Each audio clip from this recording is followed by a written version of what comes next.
सम्मान का कार्य संपन्न हुआ। आगे का आदेश।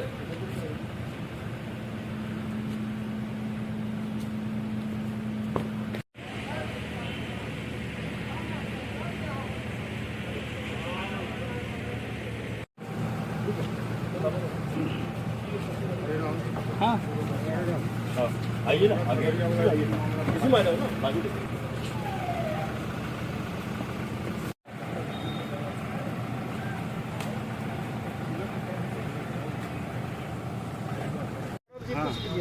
किस आज बैठक किए हैं, क्या संदेश दिए गए हैं? देखिए, आज की जो बैठक का उद्देश्य है वो ये है कि मैं अपने अधीनस्थों से right up to SHO level, inspector, deputy SP साहब और एसपी साहिबान से पूरा विचार विमर्श करना चाह रहा था और किया पूरा विचार विमर्श कि हम एक तो पुलिसिंग को अच्छे से अच्छा कैसे बनाएं, उसको और कारगर कैसे बनाएं, जो हमारे नागरिकों की अपेक्षाएं हैं उसको कैसे पूरी करें, और जो हमारे थाना स्तर पर या सर्कल स्तर पर या एसडीपीओ के स्तर पर कोई दिक्कतें अगर आ रही हैं तो वो दिक्कतों को कैसे दूर करना है, उसका हल निकालना, कैसे हल निकालना, उसके हल निकाले भी गए।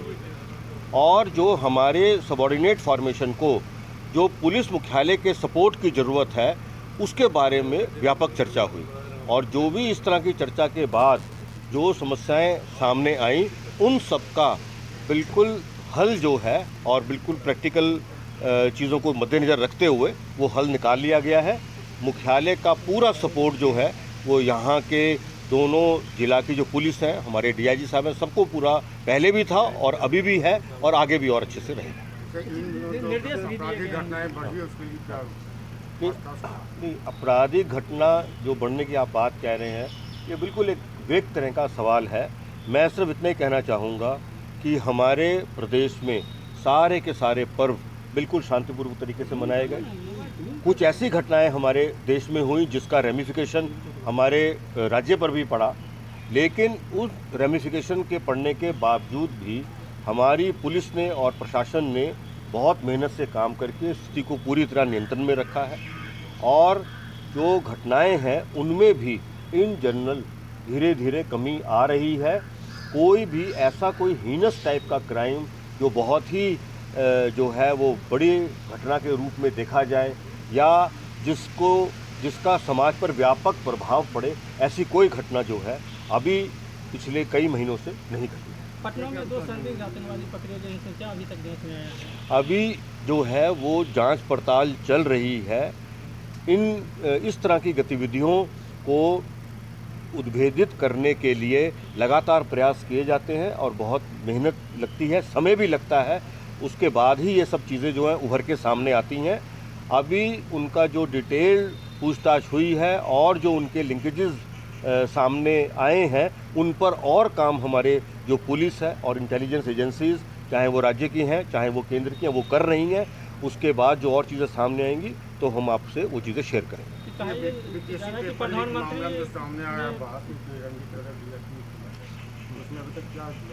अभी जो इकोनॉमिक ऑफेंसेस यूनिट इस पूरे मामले की जांच कर रही है, उनके जांच के क्रम में उन डीएसपी जो रंजीत रजक हैं उनके खिलाफ साक्ष्य मिले हैं।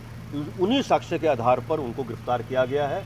उनसे और व्यापक पूछताछ हुई है और उनके और भी कुछ लीकेजेस सामने आए हैं जिस पर हमारी पुलिस जो है वो काम कर रही है। प्रधानमंत्री के दौरे में दोनों आतंकवादी कुछ गतिविधि थे, इस पर अभी कुछ नहीं कह सकते हैं। और जो है अभी जितनी बातें सामने आई हैं और जो सामने आ रही हैं, जब तक वो सारी की सारी बातें बिल्कुल कंक्रीट तरह से हम उसको इस्टेब्लिश नहीं कर लेते, तब तक ऐसी कोई भी बात पे विचार करना एक हाइपोथेटिकल चीज़ है और वो उचित नहीं होगी। सर, आज की बैठक का क्या दिशा निर्देश? आज की बैठक के बारे में मैंने आपको बता दिया है।